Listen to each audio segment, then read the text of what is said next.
The steam was thick enough to hide a ghost, but it couldn't hide the click of the lock. Vane Volkov didn't move as the water licked at the tattoos on his chest. He was a man who lived for the kill, and he knew the sound of an intruder. But when the curtain of vapor parted, it wasn't an assassin's barrel staring back at him. It was a pair of wide, terrified amber eyes and a stack of white towels. In the underworld, a mistake like this usually cost a life. But as the silence stretched, heavy and electric, Vane realized this mistake was going to cost him something much more valuable: his control. Hello, my beautiful family. I'm really glad you're here with me today. Before we begin, I just want to take a moment to check in with you. I hope your day has been kind to you. And if it hasn't, I hope this space can give you a little peace, comfort, an escape, or even a chance to slow down for a while. If this is your very first time here, I want to give you a very warm welcome. You're already part of the big family. Take a moment to like and subscribe. It helps our circle grow, and it's the only reason these stories can come to life. Also, say hello in the comments and tell us where you're watching from. Now, let go of the day and just be here fully. Take a deep breath, get comfortable, maybe grab a popcorn or something, and let's step into today's story together.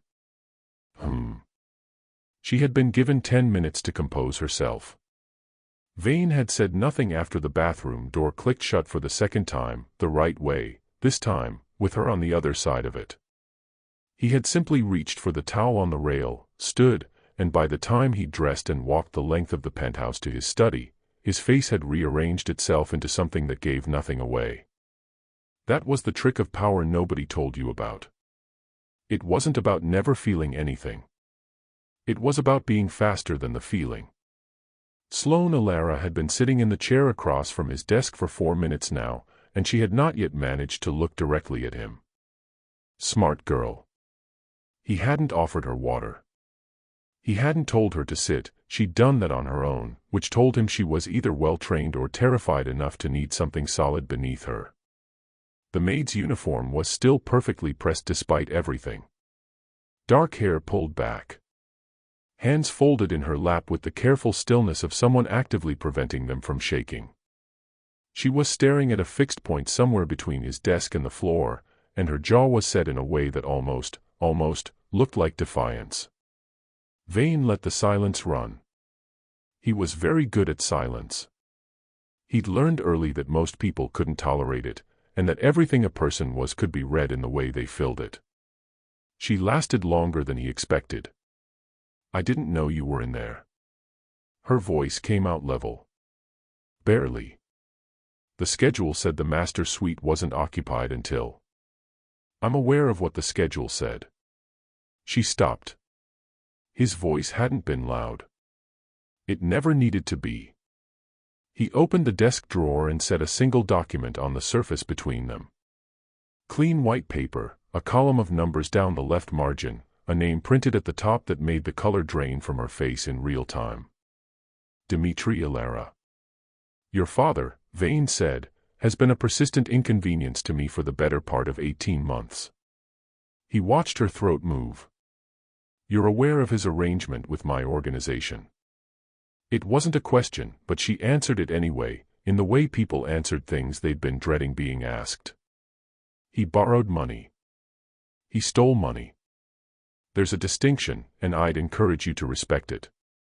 He let that land. The borrowed version implies an intention to repay. What your father did was significantly less optimistic. He leaned back in his chair, watching her. The figure on that document represents what remains outstanding. With interest. She looked at the number. He watched her do the math and come up short, the way everyone did. I can't, she caught herself. Started again, the jaw tightening. I don't have access to that kind of money. If I did, I wouldn't be. A brief glance at her uniform. She didn't finish the sentence. I know what you have access to. Vane stood, moving to the window. The city sprawled 61 floors below, patient and glittering, the way things that belong to you tend to look.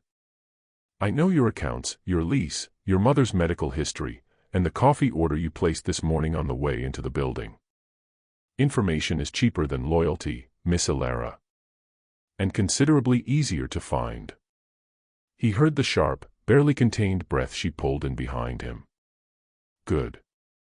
Fear was honest. Fear he could work with. Then what do you want? Her voice had gone quieter, but the edge in it was sharper. That contradiction interested him more than it should have. If you already know I can't pay. I want what I always want. He turned from the window. Resolution. He crossed back to the desk, placing both hands on the surface and looking at her directly for the first time since she'd sat down. Up close, those amber eyes were not, as it turned out, purely terrified. There was something else running underneath the fear, something watchful and precise that hadn't been there in the bathroom, or perhaps had been there all along and he'd been too busy cataloging the situation to notice. Your father's debt doesn't disappear because he does. It transfers. That's how this works. You understand contracts. I'm a maid, not an attorney.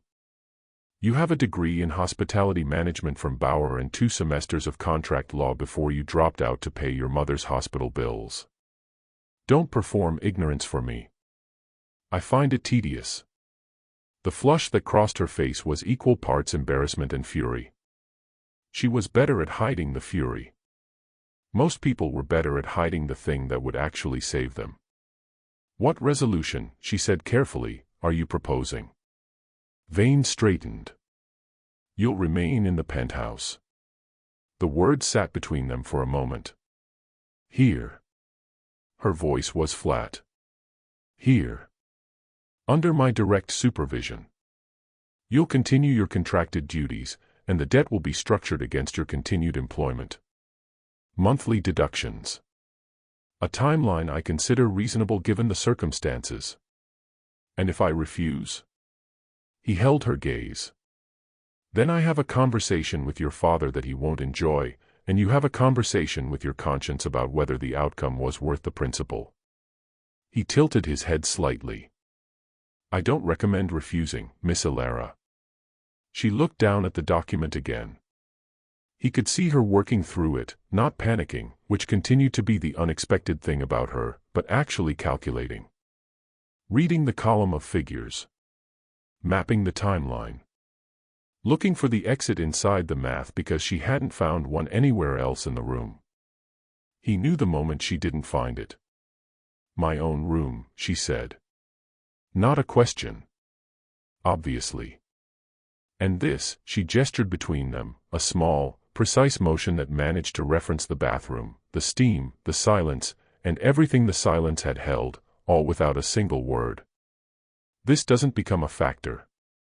Vane looked at her for a long moment. Something moved behind his expression that he immediately and thoroughly locked away, because he was very good at locking things away, had spent the better part of a decade perfecting it, and was not about to have his record broken by a woman in a maid's apron with a column of someone else's debt between them. This, he said, was a scheduling error. It won't be repeated. She held his gaze for 3 full seconds, long enough that he noted it, filed it, didn't examine what he was filing it for, and then she reached across the desk and pressed her fingertip to the bottom of the document. Not a signature. Just a touch. An acknowledgement. When do I start? She asked. Vane pulled the document back across the desk. You already did. The penthouse had a rhythm, and Sloane learned it the way you learned a language in a country where no one was patient with mistakes, by watching, by staying quiet, and by never letting on how much she was actually absorbing. Vane Volkov woke at 5.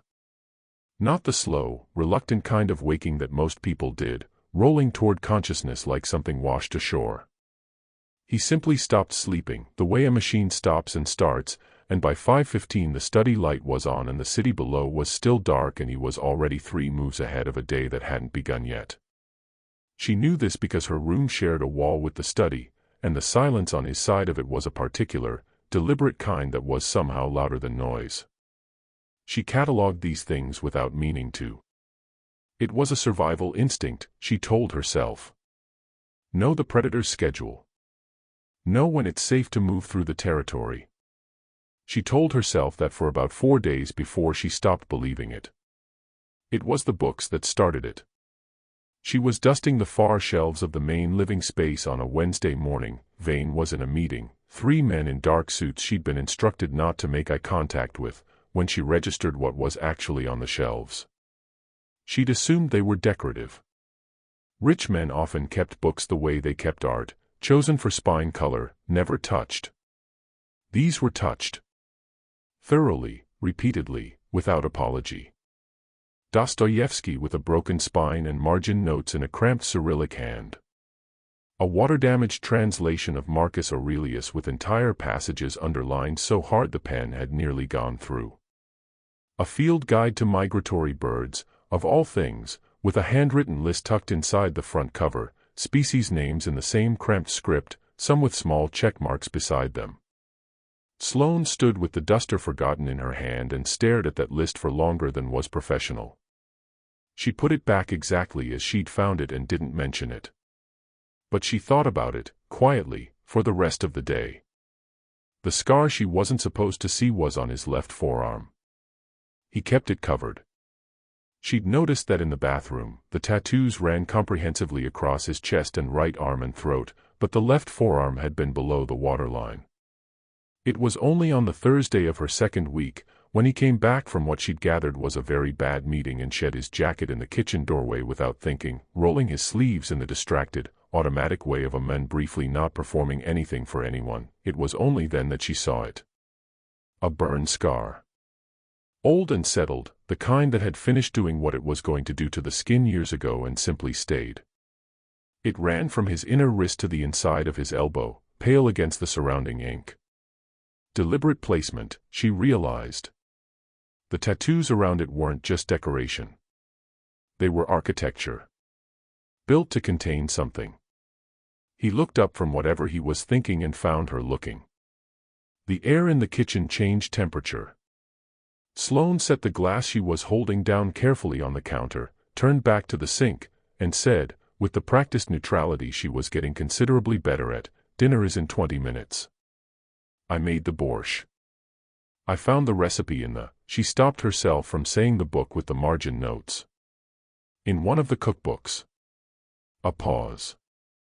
Long enough that she counted it. "My grandmother's recipe," he said. His voice was different. Not softer, exactly. Unguarded in the specific way of someone who didn't realize they'd let their guard down until a second after it happened. She didn't turn around. "I thought it might be." The measurements were in a different handwriting. Another pause. She heard him pull out the stool at the kitchen island and sit, which he had never done before. He ate in the dining room or the study. Never the kitchen. The kitchen was her territory, which she suspected was exactly why he'd unconsciously drawn that line, some remaining, functional instinct for keeping distances. "She taught me to make it when I was 9, he said. In a kitchen that was smaller than this one by a considerable margin. Sloane kept her hands in the sink. "Where?" "St. Petersburg." "Before." He didn't elaborate on the before, and she didn't ask, because she was beginning to understand that before was a door in this penthouse with no handle on her side. She served the borscht 20 minutes later at the dining room table, the way she always did, and he ate it at the dining room table, the way he always did, and neither of them referred to the kitchen again. But when she came to clear, the bowl was empty in a way that felt like something. Not a compliment. Something quieter. Something that had to do with being 9 years old in a small kitchen in a city he'd left behind, and finding that thing again unexpectedly, 61 floors above a city he'd conquered instead. The weight of the crown that was visible only at night. She was crossing the living room at 11:30 on a Friday, glass of water in hand, when she saw him standing at the window. Not the commanding, surveying stance he wore during the day, the one that made the city look like it was waiting for instructions. This was different. He had one hand braced against the glass, his forehead not quite touching it, and he was looking down at the lights the way a man looks at something he won in a bet he now wishes he'd lost. He didn't hear her. She stood still in the dark of the hallway, barely breathing, and watched him carry something that no one who met Vane Volkov in a boardroom or a back room or a bathroom was ever meant to see. The isolation of it was almost physical, a man surrounded by an empire, guarded by soldiers, owed loyalty by hundreds, and profoundly, architecturally alone with it. All of it. Every dark mile of it. She went back to her room without the water. She lay in the dark listening to the city and the silence on the other side of the study wall and thought about margin notes in old books and bird checklists and a scar built over with ink and a bowl of borscht eaten down to nothing, and she understood, with the careful, reluctant clarity of someone who would have preferred not to understand it at all, that the most dangerous thing about Vane Volkov was not what he was capable of doing to her. It was what she was beginning to feel for the men she was only supposed to be watching. The predator had a wound. And something in her, something inconvenient and poorly timed and entirely her own, wanted, with a quiet and unreasonable tenderness, to know how it had happened. That, she thought, staring at the ceiling, was going to be a problem. The dress was not a request.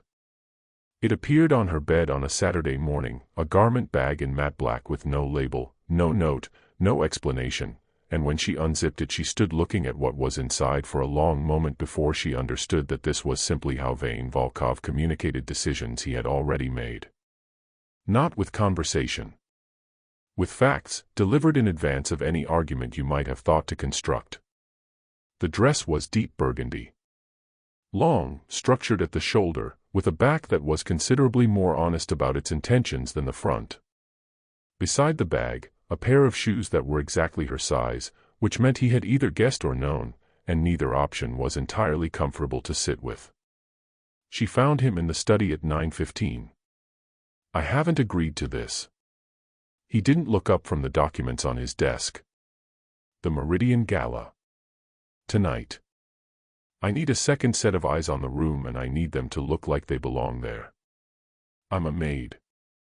Tonight you're not." He turned a page. "There's an individual attending who has been feeding information to Grekov's people. I know what he wants, access to our internal structure. I don't know yet which face he's wearing to get it."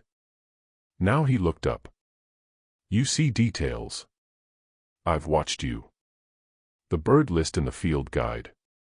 The grandmother's measurements in the cookbook. You notice things people assume go unnoticed.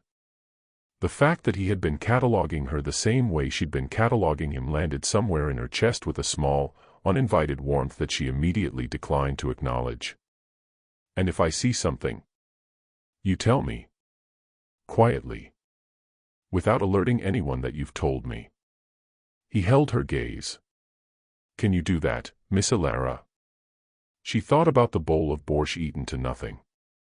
The scar built over with ink. The men at the window carrying a city's worth of solitude at 11:30 on a Friday. "What time do we leave?" she said.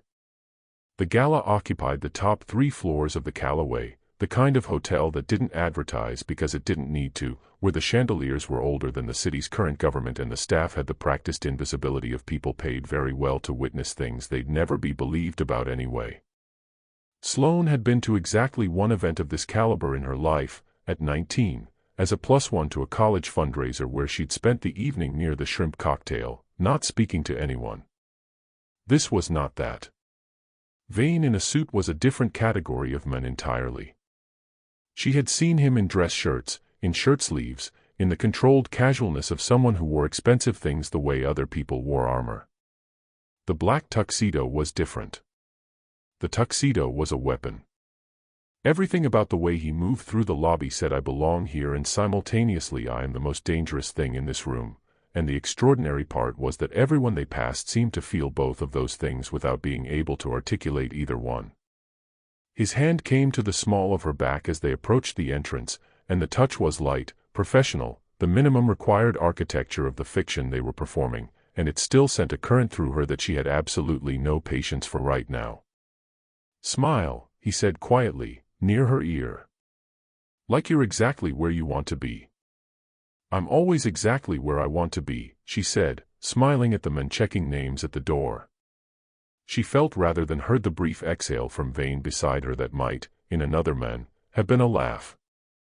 Inside, the room was a controlled wilderness of old money, curated ambition, and the particular social performance of people who had so much that they'd cycled back around to pretending they didn't care about any of it.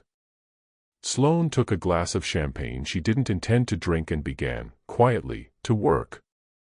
Vane had given her 4 names.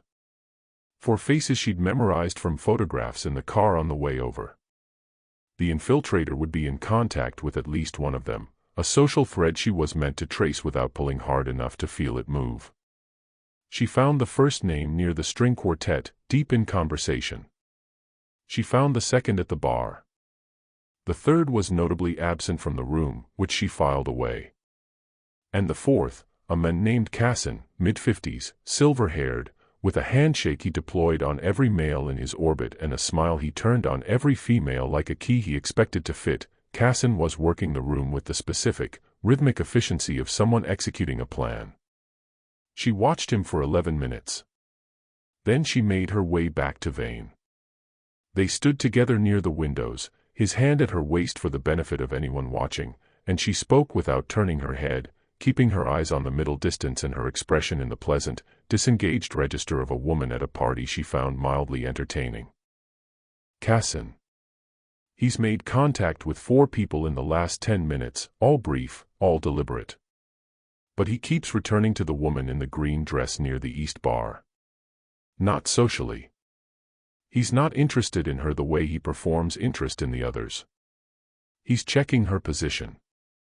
A pause. Vane's hand shifted fractionally at her waist, not a movement anyone else would have read as anything other than the casual repositioning of a man standing close to his date. She read it as confirmation. Green dress, he said. You're certain?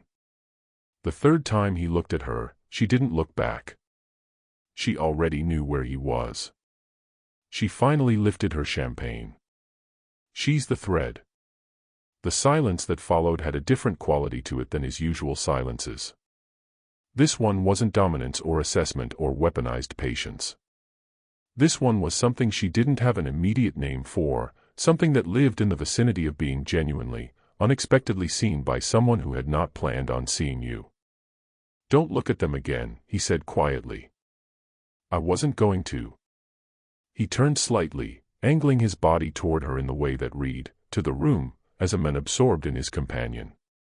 Up close, in the chandelier light, the tattoos at his throat were just visible above the white of his collar, and his eyes were doing the thing they did when he was recalculating, dark and focused and completely, unnerving still.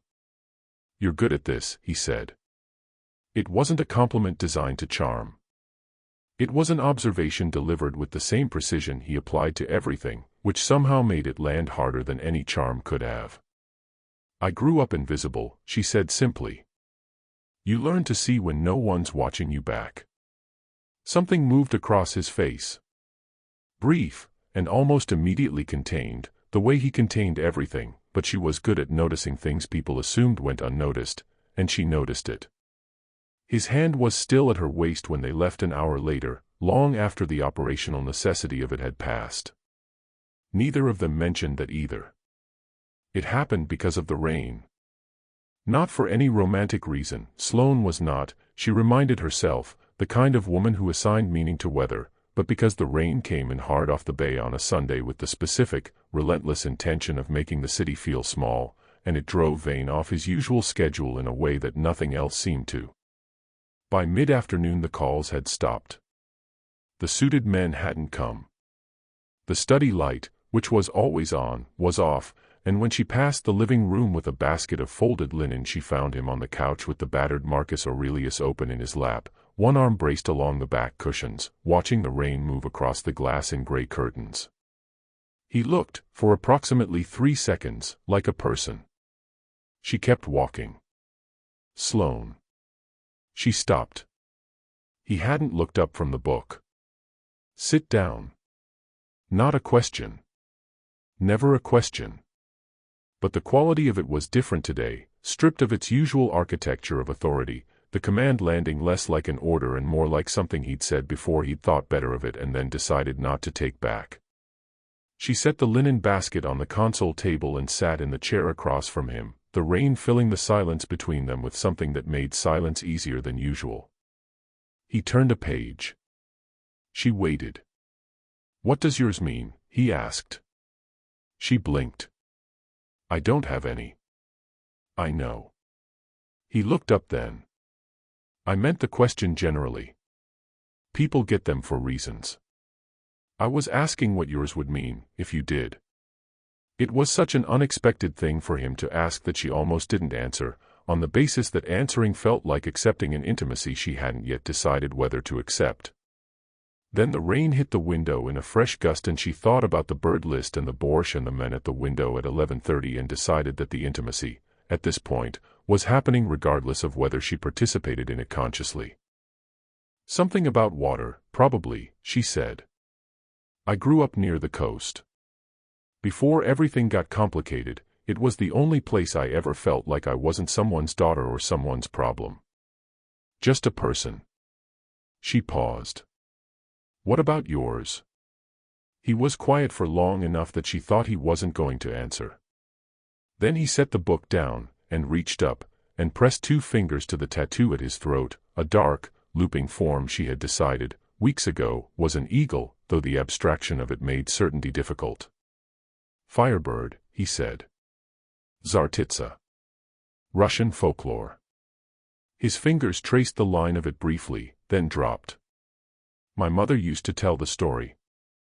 A creature made of fire and light, impossible to hold, impossible to look away from. Every czar who ever tried to possess one lost everything in the attempt." A pause. "She told it as a warning. I had it put on my throat as a reminder." "A reminder of what?" He looked at her steadily. "That some things are not meant to be held. Only survived." The rain moved across the glass. Sloane sat with that for a moment, the shape of it, the weight of a boy who'd listened to a warning and tattooed it onto his body rather than trust himself to remember it otherwise. "How old were you?" she asked. "When you lost her?" The stillness that moved through him was different to his usual stillness. Deeper. The kind that had roots. 17, he said. "The same year I got this." His jaw shifted. "The same year a great many things were decided for me by people who did not consult me about the decisions." She understood, without asking, that this was the edge of the before, that door with no handle on her side, and that he had just, without ceremony or apparent intention, turned the handle from his. "My father decided things for me too," she said quietly. "Not the same way. But the mechanism is identical, someone else's choices becoming the walls of your life." She looked down at her hands.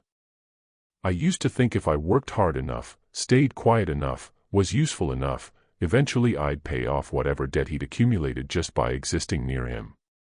She paused. "I'm beginning to understand that's not how debt works." "No," Vane said. "It isn't. I had a plan. Before the agency placed me here." She hadn't told anyone this.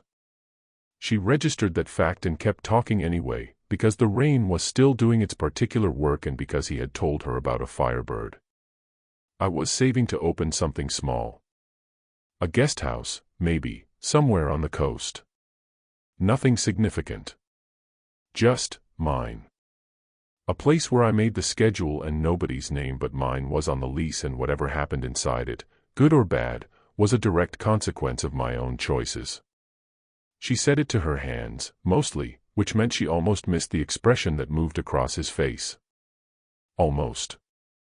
She caught the tail end of it, something that was not quite pity, which she would have rejected, and not quite recognition, which would have surprised her, but was the specific, private grief of a man who had wanted something simple once and could no longer remember the exact shape of it.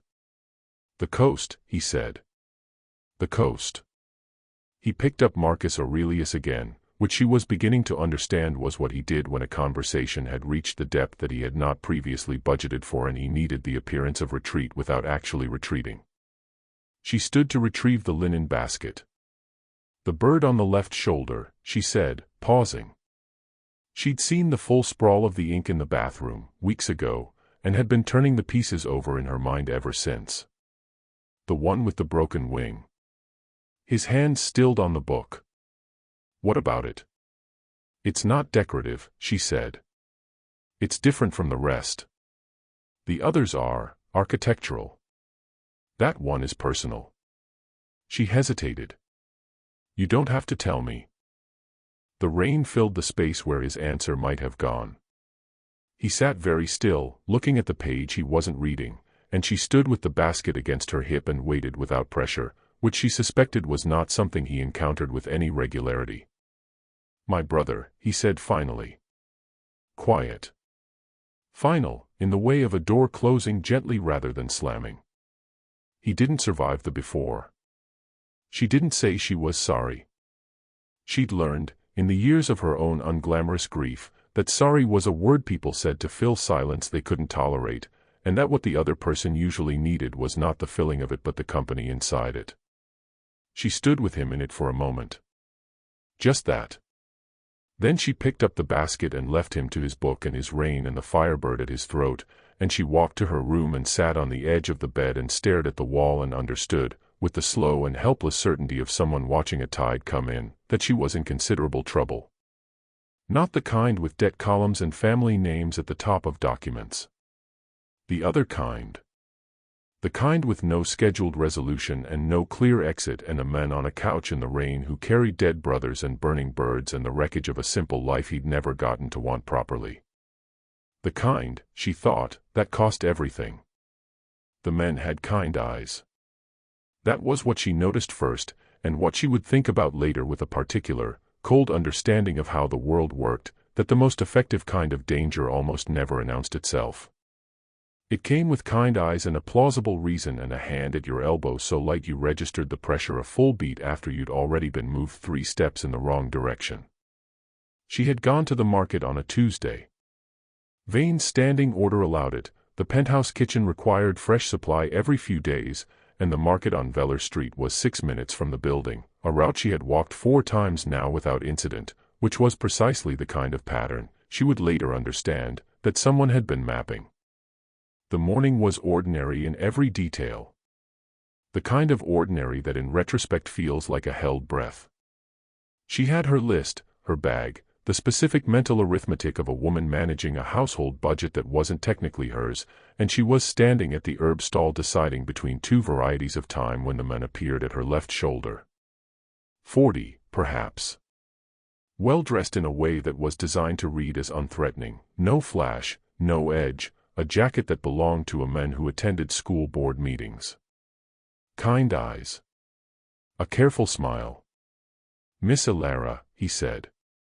Not a question. An opening move. She didn't react. She had spent enough weeks in Vane Volkov's penthouse learning the difference between a reaction and a response. A reaction was involuntary. A response was chosen. She chose to set the time down slowly and turn toward him with the pleasant, neutral expression she'd developed in the gala's chandelier light. I think you have the wrong person, she said. I don't think I do. The smile stayed exactly where it was, which was itself the tell. Genuine smiles moved, shifted, responded to the room. This one was installed. Mr. Grekov would like to speak with you. Informally. A conversation, nothing more. He tilted his head. He's very interested in your perspective on your current living situation. Grekov. She kept her face still and her heart rate privately catastrophic. Grekov, whose name she had heard exactly twice in the penthouse, once from Vane in a clipped, territorial phone call, once from one of the suited men in a tone that people reserved for things that were both serious and ongoing. I don't know who that is, she said pleasantly.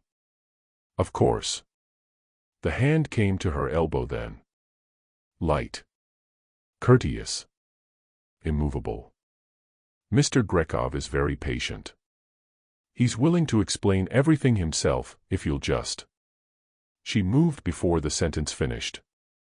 Not toward the exit, that was what he would expect. She moved deeper into the market, into the dense, Saturday morning architecture of stalls and bodies and noise, and she did it at a pace that was not quite running because running was conspicuous, and conspicuous in this context was the same as stopped. She heard the brief disruption behind her, a shoulder against a display, a vendor's sharp protest, and she kept moving with her heart hammering an entirely unprofessional rhythm against her ribs until she was through the market's far exit and into the side street behind it. She called the penthouse landline from a cafe 2 blocks away because it was the only number she knew by memory, and her hands were steadier than she felt entitled to them being. Vane answered on the second ring. She told him. Concisely, in order, without editorializing. The kind eyes, the name, the hand on her elbow, the direction she'd moved. She heard the quality of his silence change as she spoke, not the deep, considered silence of the study, not the rain-softened silence of a Sunday afternoon. Something else entirely. Something that had no weather in it at all. Go back inside the cafe, he said. Sit with your back to the wall. Order something. Don't leave. The line went dead. He arrived in 11 minutes, which told her things about how he'd traveled that she decided not to examine. He came through the cafe door in a dark coat, no tie, and the specific expression of a man whose emotional temperature was running approximately 40 degrees hotter than his face was reporting. 2 men she hadn't seen before came in behind him and positioned themselves at the entrance without being asked. He crossed to her table, looked at her, a single, comprehensive assessment, head to feet and back, cataloging damage she hadn't sustained, and sat down across from her. He didn't speak immediately. He placed both hands flat on the table and looked at a point just past her shoulder and breathed, once, in a way that was clearly doing a significant amount of structural work. You're not hurt, he said. I'm not hurt. The hand on your elbow didn't leave a mark. Another silence. His jaw was working in a way she recognized now as the visible surface of a calculation happening at considerable depth. I shouldn't have let you go alone, he said. Not to her, precisely. More the way a man speaks when he is delivering a verdict on himself. You didn't know. I knew Grekov was mapping movement. I knew he was looking for leverage. His eyes came back to hers, and the darkness in them was not the cold, flat winter asphalt of his usual register. This was different. This was hot and deliberate and barely managed. I let you leave alone because I was operating on the assumption that the leverage he was looking for was financial. I was wrong about the form it would take. Vane. It was the first time she had used his name without the formality, and she felt them both register it, a small seismic event, quickly absorbed. He wanted information. A conversation. He wasn't going to. He had a car, Vane said. Black sedan, Veller Street, East End. It was there when you entered the market. It was gone by the time my men reached it. He looked at her steadily. A conversation, Miss Alara, does not require a car. The cafe felt very quiet suddenly. She absorbed this, the logistics of it, the planning it implied, the specific, retroactive terror of understanding how close the margin had been, and she did it without falling apart, which cost her more than she intended to spend. What happens now? She asked. Now I have a conversation with Grekov about the appropriate boundaries of our disagreement. His voice was completely level. It was the levelness that frightened her, not the anger, which she could see clearly underneath it, but the absolute, architectural control he had built over it in the space of 11 minutes in a car. And you don't leave this building without me. She should have argued. She had opinions about her own autonomy that were well-formed and strongly held. But she thought about the sedan at the east end of Veller Street and the installed smile and the hand on her elbow that had been immovable, and she found that her opinions, just this once, were willing to be flexible. All right, she said. Something in him shifted. Not visibly, she was simply good at the invisible version by now. A fractional release of something he had been holding in both hands since the moment she'd called, white-knuckled and unacknowledged, and which he would not, she understood, ever name out loud. He didn't need to. She had grown up invisible. She knew how to read what lived in the space where words refused to go. The safe house was not what the name implied. She had expected something utilitarian, a bolted door, bare walls, the functional spareness of a place designed for survival rather than living. What Vane's people delivered them to, at 2 a.m. following 40 minutes of route changes she'd tracked from the back of a black car, was a brownstone in a quiet district that had real furniture and a kitchen that had been recently stocked and curtains that someone had chosen with actual aesthetic consideration. It was, she realized, someone's idea of a home. Preserved in amber. Waiting. "Whose is it?" she asked, setting her bag down in the hallway. "Mine." He moved through the space with the familiarity of someone who had been here before, checking windows with a systematic efficiency that reminded her, as it occasionally did, of the precise nature of the life he actually lived. "I bought it a long time ago. Before the penthouse." She looked around at the curtains, the furniture, the kitchen laid out with the quiet optimism of a place that expected to be inhabited properly someday. "You never moved in?" "No." He didn't elaborate. She was beginning to understand that with Vane, the absence of elaboration was itself the elaboration, that the things he didn't explain were always the things that mattered most, preserved in silence the way the brownstone was preserved in stillness, intact and unexamined. Grekov's people had made a second approach that evening. Not physical this time, a message, delivered through channels that demonstrated an uncomfortable knowledge of the penthouse's internal geography. Vane had made the decision to move within the hour, with the controlled efficiency of a man who had contingency plans for his contingency plans, and Sloane had packed what he told her to pack and asked the questions she calculated were necessary and left the rest, which was most of them, unasked. She was getting very good at leaving things unasked.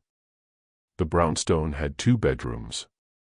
She found this out when Vane indicated the room at the top of the stairs and took the couch below, which she discovered at midnight when she came down for water and found him sitting upright in the dark with his sleeves rolled and the burn scar visible and a glass of something amber that he hadn't touched. He heard her on the stairs. He always heard everything. "Can't sleep," she said. "Not a question. I don't sleep much."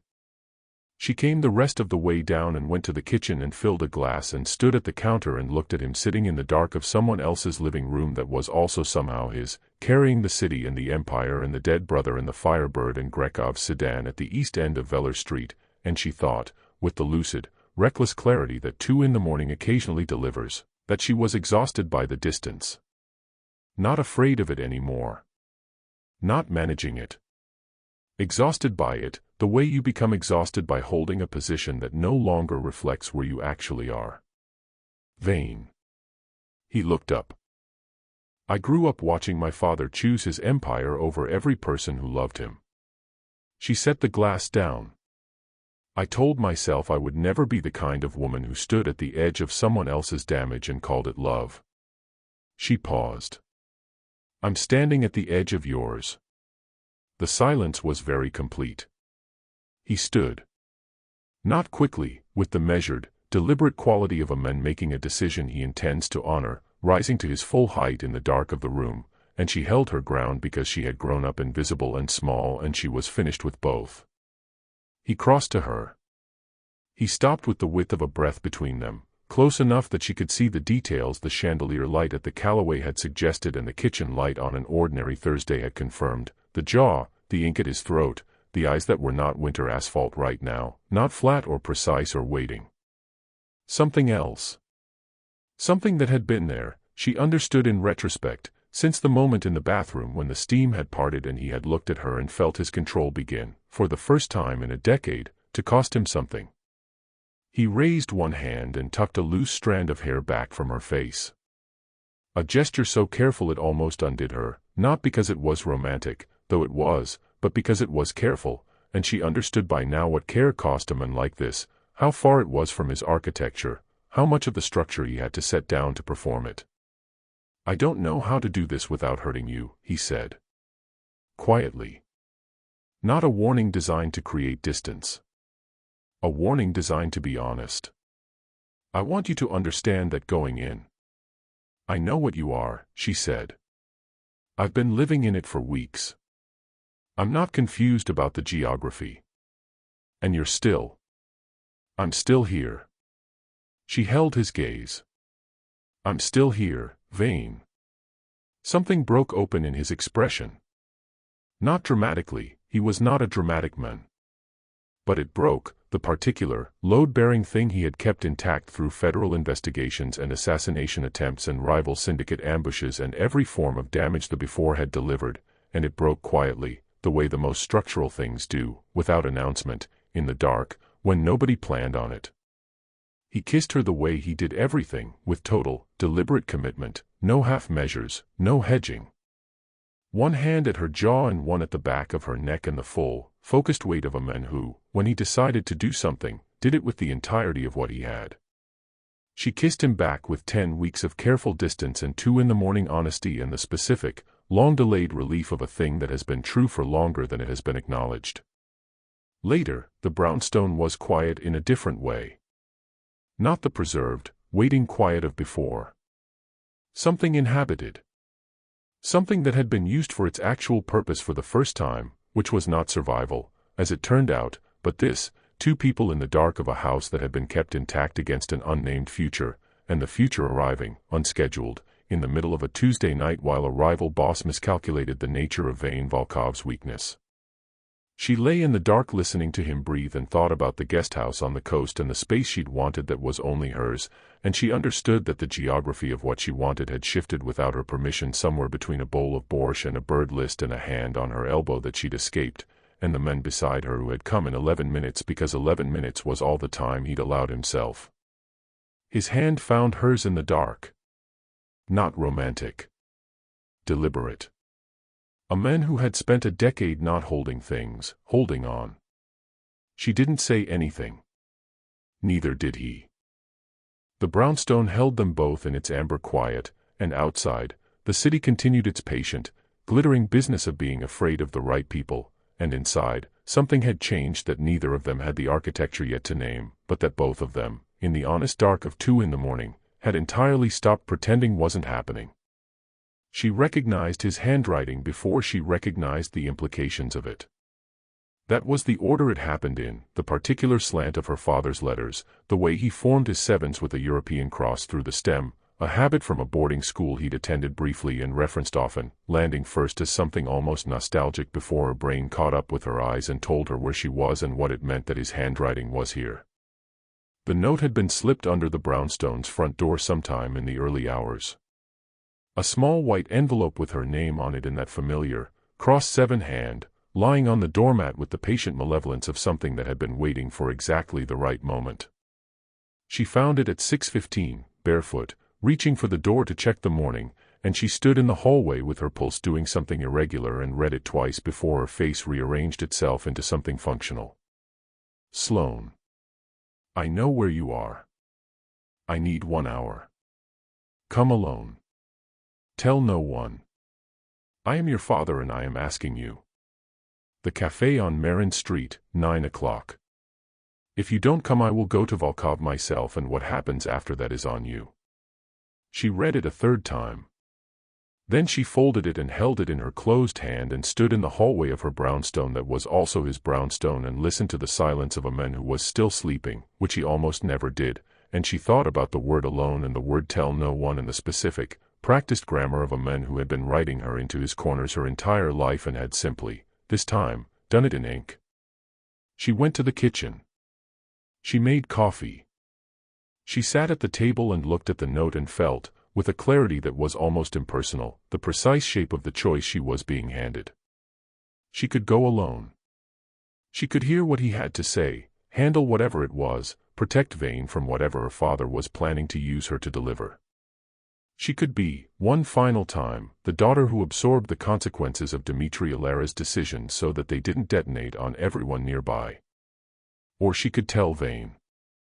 She sat with both options in the early morning light and understood that the reason the choice was difficult had nothing to do with loyalty to her father, toward whom she felt the complicated, long-exhausted grief of someone who had loved a person hard for years before accepting that the person was not going to change.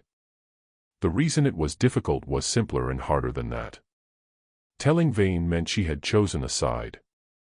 Definitively, visibly, in a way that her father would not forgive, and the life she'd been building toward, the coast, the guest house, the lease with only her name, would have to be rebuilt around. Not telling Vane meant she was, regardless of intention, still operating inside her father's geometry. Still the useful daughter. Still the variable he moved around the board. She looked at the note one more time. Then she got up and walked to the living room doorway. He was already awake. Of course he was. Sitting upright on the couch with the alert stillness of a man who had never fully trusted sleep, dark eyes finding her immediately in the doorway with an accuracy that still, weeks in, caught her slightly off guard. She held out the note. He read it once.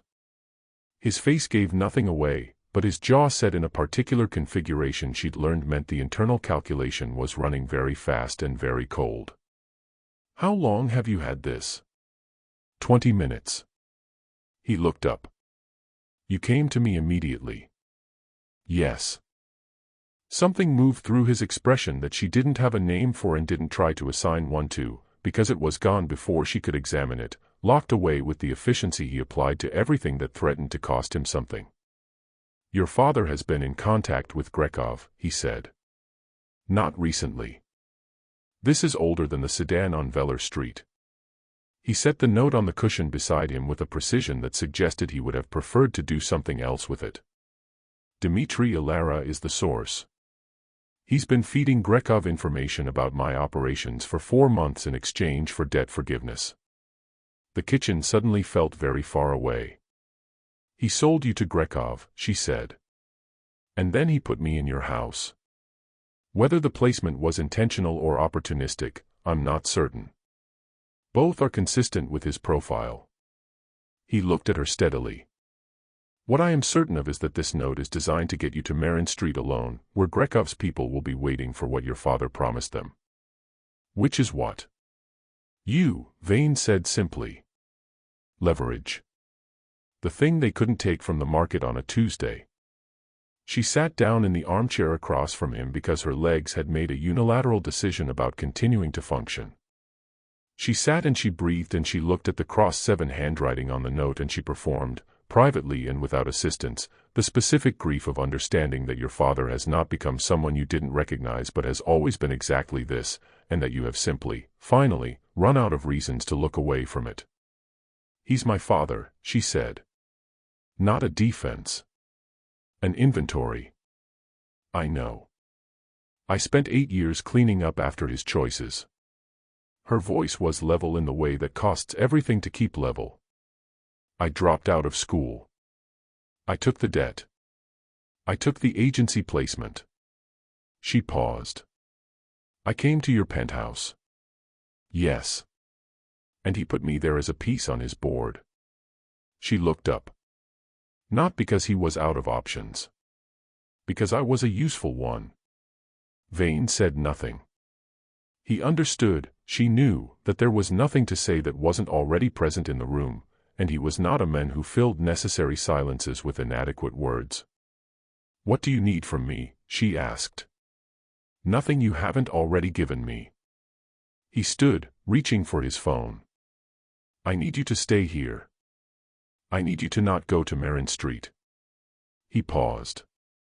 "And I need you to understand that what happens next with your father is not a consequence of your choice this morning. It is a consequence of his, made 4 months ago." She understood. She held it, the understanding, and let it be as heavy as it actually was rather than managing the weight of it, which she had been doing her entire life and was finished with. "Vane." He looked at her. "He's still my father. Whatever he's done." She held his gaze. "I'm not asking you to forgive it. I'm asking you to let me know what happens to him." The silence was long enough to mean something. "Yes," he said. A single word, delivered with the full weight of a man who made very few promises and kept every one he made. She nodded. He made the call. She sat in the armchair of the brownstone that had been waiting for an inhabited life, and she listened to the city begin its morning outside, and she felt the last thread of her father's geometry release its tension and go slack, and she sat in the strange, grief-lit freedom of a woman who had finally, irrevocably, chosen her own side. It didn't feel the way she'd expected freedom to feel. It felt like something ending. Which, she was learning, was very often the same thing. She heard it before she understood it. A sound that didn't belong to the brownstone's ordinary vocabulary, not the settling of old timber or the city's ambient pressure against the windows or the specific acoustic signature of Vane moving through the space at 5 in the morning. This was different. A frequency that bypassed the thinking part of her brain entirely and landed somewhere older and more honest, and she was out of bed and at the window before she'd consciously decided to move. 3 cars. Dark, no plates, arranged at the brownstone's entrance with the deliberate geometry of a closing argument. She had 9 seconds, she estimated, before they reached the door. She used 4 of them getting to the hallway. Vane. He was already there. Dressed, phone in hand, which told her his network had been 1 beat ahead of her eyes, and the expression on his face was the one she'd never seen in the kitchen or the study or the rain-softened quiet of a Sunday afternoon. This was the face behind everything else. Stripped of management, of the careful architecture of authority. Pure, operational, and completely cold. Back bedroom, he said. Window onto the alley. Don't argue. I'm not arguing. She caught his arm as he turned. How many do you have inside the building? A pause. 1 second, which from Vane was the equivalent of a longer man's full stop. 2. East stairwell. And Grekov knows your layout because my father told him. She held his gaze. He'll take the east stairwell first. Draw your men out of position. The calculation behind his eyes ran fast and visible. Go, he said, differently this time. Not sending her away from the situation. Sending her to a specific coordinate within it. She went. The back bedroom window opened onto a fire escape above the alley, which she had noted on the first night because she was a woman who had spent her life in other people's spaces and had learned early that knowing your exits was not paranoia but arithmetic. She was on the landing in 30 seconds, the cold air hitting her with the specific, clarifying rudeness of 4 in the morning, and she could hear movement below, 1 man, positioned at the alley's mouth, watching the building's rear with the patient orientation of someone covering a secondary exit. She recognized the jacket. Kind eyes. The market on Veller Street. The smile that had been installed rather than grown. She pulled back against the brick and thought very quickly. The man Vane called Renko had given her his number 3 weeks ago, pressed into her palm after the Callaway with a brevity that suggested Vane had instructed it. If something happens and you can't reach him, Renko had said, and left the rest of the conditional unfinished because the rest of it was obvious. She called it now from the fire escape with her back to the wall and her voice below audible range. Alley, she said when he picked up. One of Grekov's. West End. He's covering the rear exit. A silence. You're on the fire escape. Yes. Stay there. Another silence, shorter. Where's Vane? Inside. East stairwell is compromised, Grekov knows the layout. Vane's men are going to be drawn out of position. She heard something shift on Renko's end. A rapid, muffled exchange she wasn't meant to parse. Then, we're rerouting. 2 minutes. Don't move off that landing. She stayed on the landing for 90 seconds. Then she heard the specific sound of the brownstone's interior changing, voices, movement, the controlled violence of a situation being actively managed, and she made a decision that Renko had explicitly told her not to make and went back through the window. The hallway was dark and smelled of plaster dust and adrenaline. She moved along the wall toward the sound and found the front room in a state of suspended reckoning, Vane at the center of it, 3 of Grekov's men in various stages of no longer being a functional problem, and one still standing at the far end of the room by the door, with something in his hand that made the entire situation considerably more serious than a boardroom disagreement. The men by the door hadn't seen her. She was, after all, very good at not being seen. She could see what the men couldn't from where she stood, that Vane's angle was wrong, that the furniture between them was the wrong kind of cover, that the calculation Vane was currently running was missing a variable because he didn't know she was behind the men by the door, which meant he was making decisions based on an incomplete geometry. She looked around the hallway.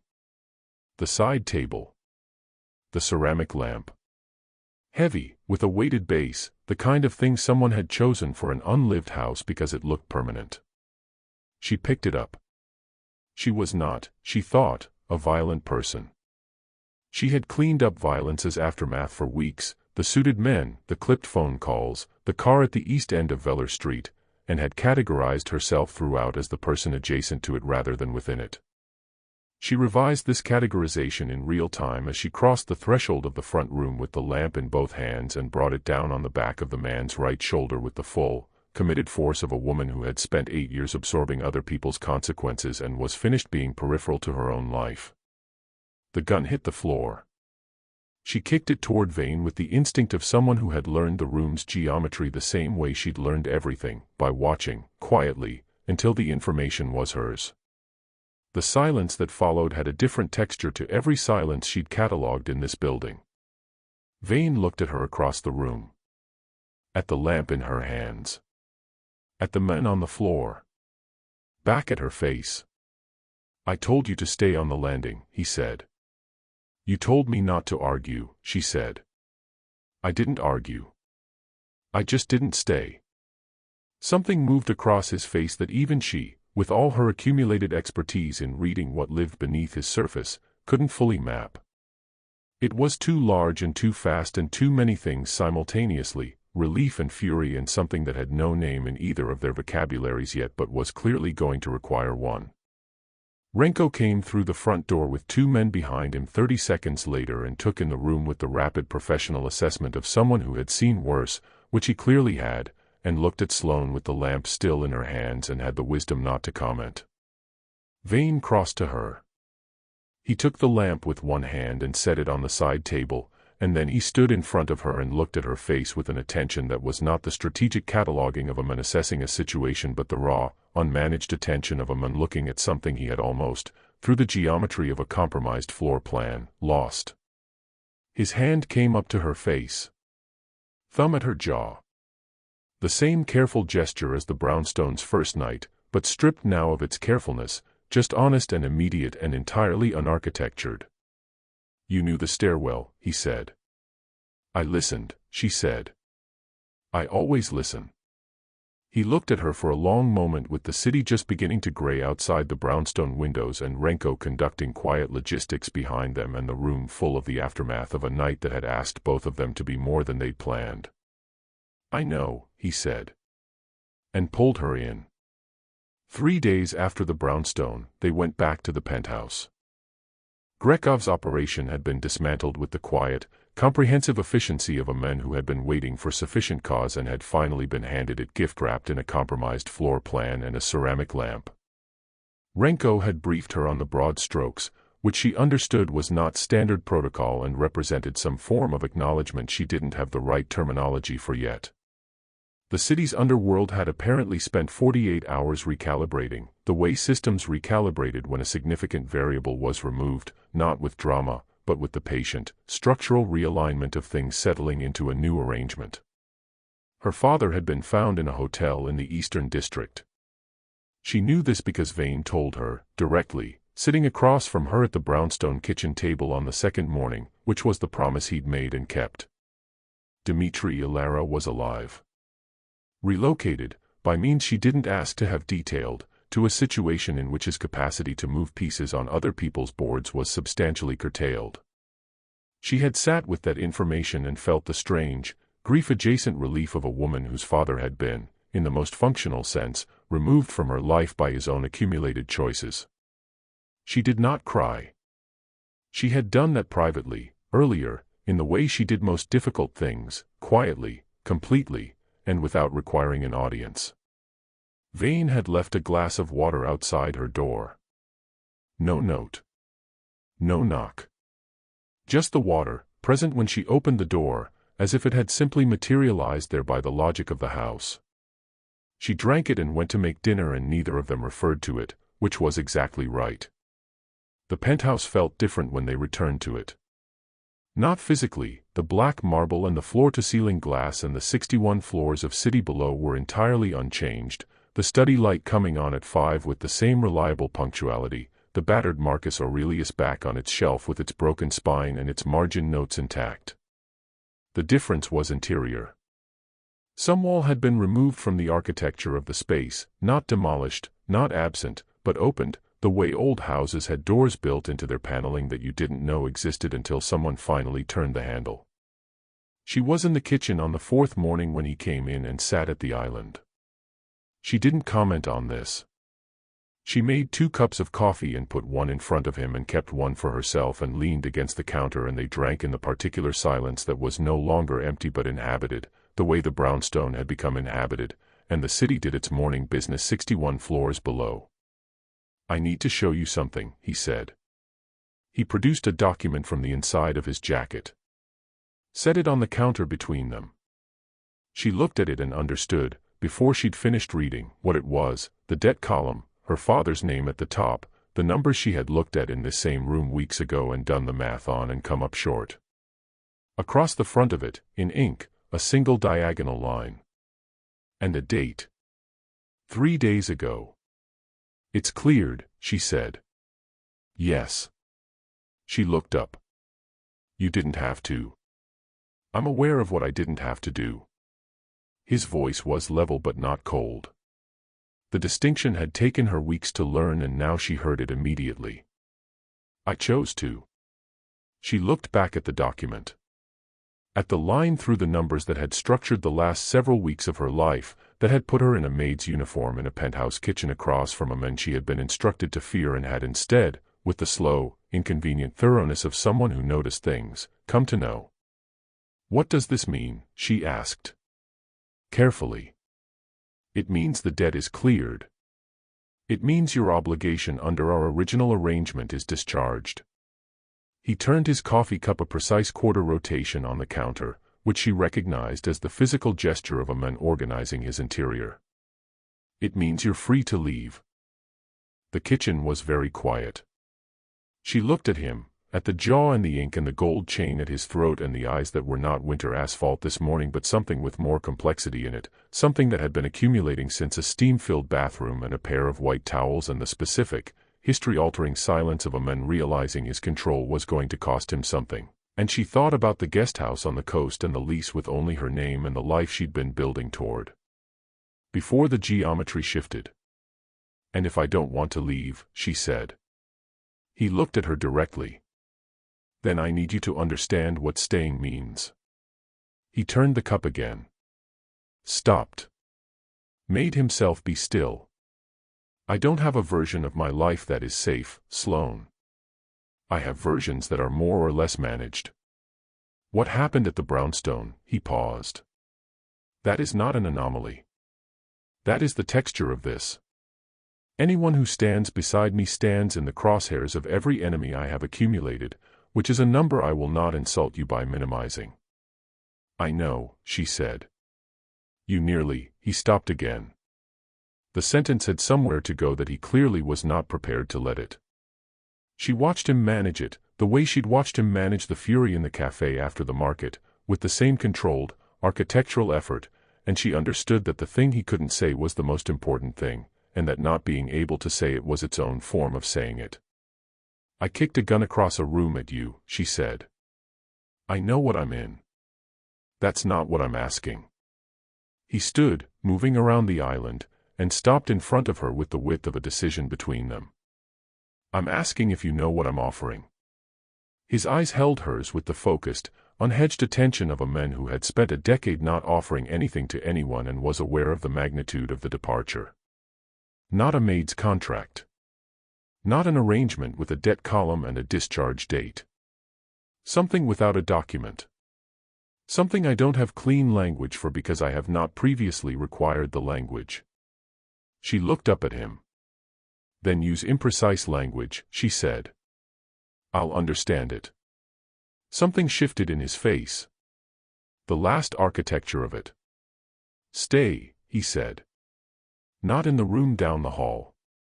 Not under supervision. Beside me. He paused. In whatever this is. She thought about the coast for one last moment. The guest house. The lease with only her name. The life that had been, for years, the fixed point she navigated by. Then she thought about a bird list in a field guide and a bowl of borscht eaten to nothing in a hand in the dark that held on, and she understood that the fixed point had moved without her permission somewhere between the bathroom and the brownstone, and that navigation by the old coordinates would take her somewhere she no longer wanted to go.